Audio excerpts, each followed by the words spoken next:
مسلمانوں کو اللہ کی قدر کس طرح کرنی چاہیے؟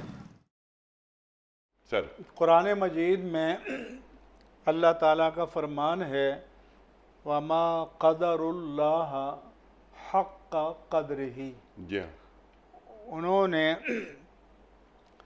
اللہ کی وہ قدر نہ کی جیسے کہ اس کی قدر کرنے کا حق ہے۔ اب اللہ تبارک و تعالیٰ کی قدر کرنے کا حق کیا ہے؟